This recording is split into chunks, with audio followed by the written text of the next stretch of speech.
नहीं भारत सरकार ने अपने फाइटर एयरक्राफ्ट बांग्लादेश के ऊपर से उड़ाए? क्यों नहीं इशारा दिया उधर कि अरे हिंदू, ये जहाज फाइटर जेट जो चिल्ला रहा है ना, ये तुम्हारे साथ खड़ा है? ये इशारा वहां के जिहादियों को भी होता, वहां की दुमुही सरकार को होता, अमेरिकी एजेंट को होता, और विदेशी जो सारी संस्थाएं अब इस समय मौन रखकर तमाश देख रही है, तमाशबिन बनी हुई है, उनको भी होता। हम भी कभी इजराइल की जो प्रतिदिन तारीफ करते, कभी अपनी सरकार की भी करते। ये दिन कब आएंगे? मैं डिफेंस एक्सपर्ट कर्नल शिवदान जी से पूछता हूं, शिवदान जी, ये सेना इस देश की कभी काम आएगी कि नहीं? आप बिल्कुल सही कह रहे हैं चौहान साहब।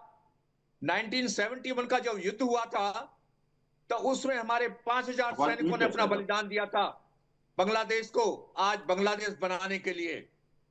उस वक्त की सरकार को, भारत सरकार को चाहिए था कि बांग्लादेश की सरकार को अब वहां के अल्पसंख्यकों की रक्षा के लिए कोई प्रावधान करने के लिए बात करती।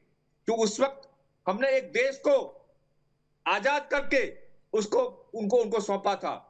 तो उस वक्त हम इस पोजीशन में थे कि हम वहां के अल्पसंख्यकों के लिए प्रावधान करा सकते थे। तो उस वक्त की सरकार ने, माननीय इंदिरा गांधी जी ने ये प्रोविजन क्यों नहीं कराया? क्योंकि हमारे देश में हिंदुओं के लिए बोलने वाले को ये समझा जाता है कि उसको वोट नहीं मिलेगी। वो हमारे देश में हिंदुओं का समर्थन करने वालों को ये समझा जाता है कि ये चीप पॉपुलरिटी कर रहा है, इसको वोट नहीं देंगे। जबकि यदि कोई व्यक्ति अल्पसंख्यकों की सुरक्षा की बात करता है तो उसको सोचा जाता है इसका वोट बैंक सॉलिड है। तो सबसे पहले तो मैं यही कहूंगा कि हमारी जो उस वक्त की सरकार थी, जबकि हमने इतने डोमिनेशन में थे, हम बिल्कुल 15 दिन के बाद हमारी आर्मी वहां से विड्रॉ कर गई थी। उस वक्त मैं खुद सेना में था। हमने जिस वक्त बांग्लादेश को आजाद कराया है उसके विद इन 15 डेज हमारी पूरी आर्मी बांग्लादेश से आउट हो गई। और हमने इंदिरा गांधी की ऐतिहासिक गलती है। इंदिरा गांधी ने यह तब निर्णय करना चाहिए था कि बांग्लादेश बना दिया, लेकिन बांग्लादेश अपनी खुद की सेना अगले 100 साल तक नहीं रख पाता। ये अगर एग्रीमेंट होता जैसे जापान के साथ, अमेरिका ने क्या कहा कि अपनी सेना नहीं बना पाओगे, हम तुम्हारी रक्षा में हैं। अगर आज उनके पास ये हथियारों की छूट नहीं होती तो आज ना वहां से प्रधानमंत्री को भागना पड़ता, ना पिछले 70 वर्षों में 60 वर्षों में जितने हिंदुओं को वहां से भागना पड़ा है, यह नौबत भी नहीं आती। ये स्थिति जो है, इस पर हमारे साथ मधुर जी है। आता हूं मैं आपके पास शिवदान जी।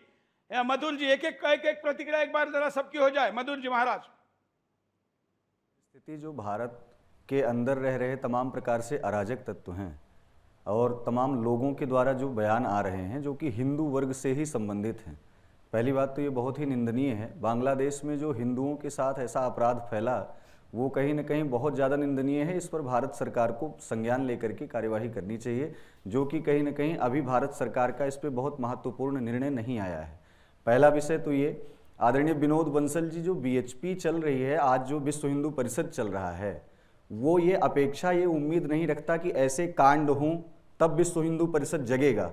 विश्व हिंदू परिषद को जगना पहले ही होगा कि ऐसे दुर्दांत अपराधी यदि भारत देश में हैं और रह करके ऐसी परिस्थिति का निर्माण कर रहे हैं तो उसको विश्व हिंदू परिषद, बजरंग दल आदि जैसे संगठनों के द्वारा इन अपराधियों को कहीं न कहीं एक संगठन बना करके इन अपराधियों को मुंहतोड़ जवाब देना होगा। पहला तो ये, तभी सरकार आप पर संज्ञान लेगी। दूसरा, आचार्य जी अभी वहां से कमेंट कर रहे थे बांग्लादेश से, इस्कॉन मंदिर के, वो कह रहे थे कि हिंदू भाई भाई हैं।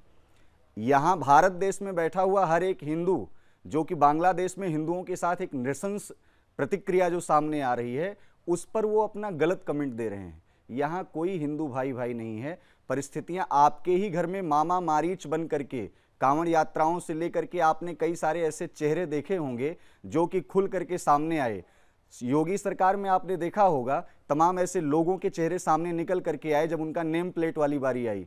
तो ऐसे तमाम प्रकार के दुर्दांत अपराधी आपके ही घरों में बैठ करके छिपे हुए हैं। कल को आपके ही बहन बेटियों के साथ ऐसा जिहाद का प्रकरण जब शुरू होगा, हो ही रहा है, आपके बच्चियों के, बहनों के 40-40 टुकड़े करके फ्रिज में पैक कर दिए जा रहे हैं और वो बच्चियां, वो माता पिता, ऐसे मूर्खान प्रवृत्ति के ऐसे लोग जो अपने बच्चों को, अपने बच्चियों को यहाँ तक सजग नहीं कर पा रहे हैं, हिंदू विचारधारा, सनातन विचारधारा से वो पवित्र नहीं कर पा रहे हैं। सबसे शर्म वाली जो बात है, सबसे निंदनीय बात है, आपके चैनल से आज एक बहुत बड़ा महोत्सव भी है आपके चैनल में प्रसारण दिवस का। सबसे पहली बात तो शुभकामनाएं देता हूं, हिंदुत्व की अलख जगाने के लिए आपको मैं कोटिशा धन्यवाद भी अर्पित करता हूं कि आपने सनातन में ऐसे तमाम प्रकार के मुर्दे लोग हैं इस भारत संसार में, जिनको आप कहीं ना कहीं एक बूंद बूंद पानी डालने का काम करते हैं और जीवित रखे हैं। जब ये जगते तब हैं जब इनके साथ कांड होने लगता है। समस्या इस बात की है, ये उसके पहले नहीं जगेंगे। इनका कोई ज्ञापन सरकार के पास उसके पहले नहीं जाएगा कि रोहिंग्या मुसलमान, तमाम प्रकार के ऐसे बांग्लादेशी, तमाम प्रकार के ऐसे घुसपैठिए, सरकार उनका आधार कार्ड, सरकार उनका निर्वाचन कार्ड बना करके उनसे वोट बैलेंस, बैंक बैलेंस ले करके और अपनी 10 सरकार करोड़ बनाते है, हैं। 10 करोड़ इस देश में घुस बैठी है, तो ऐसी उनका कुछ परिस्थिति नहीं में कर पाए। ये अरे इतना सब कुछ वहां हो रहा है, यहाँ पर ये गैर सबसे कानूनी बड़ा, तरीके से सबसे- घुसे हुए बांग्लादेशियों के साथ वही करना शुरू करिए, वहां रुक जाएगा। लेकिन हम तो गांधी बाबा के बंदर है ना, कुछ नहीं करेंगे, कीबोर्ड वॉरियर बनकर बस कमेंट करते रहेंगे, और इसलिए कुछ नहीं हो रहा है।